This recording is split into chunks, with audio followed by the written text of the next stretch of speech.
அனைவருக்கும் வணக்கம்.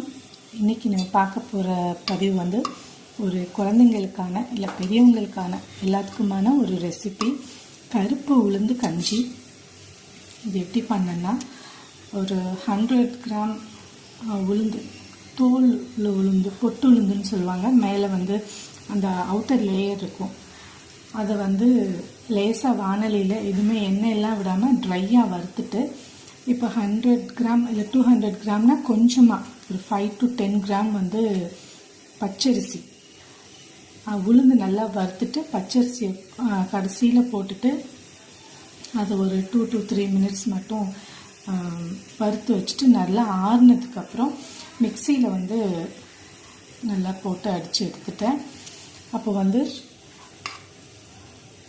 வானலியில் வந்து 3க்கு 4 பங்கு தண்ணி வச்சுட்டு இந்த பவுடரை அதில் மிக்ஸ் பண்ணிவிட்டு நல்லா கொதித்து வந்ததுக்கப்புறம் இதை லேசாக தண்ணி கரைச்சி அந்த மாவை வந்து அந்த உளுந்து ப்ளஸ் அரிசி அந்த மாவை வந்து கரைச்சி உள்ளே ஊற்றிட்டு நல்லா ஒரு கொதி வர்ற வரைக்கும் கிண்டும்போது நமக்கு கன்சிஸ்டன்சி வந்து தண்ணியாக இல்லாமல் கொஞ்சம் கெட்டியாக ஆரம்பிக்கும். அந்த பதத்தில் வந்து நம்ம ஸ்டாப் பண்ணிக்கலாம்.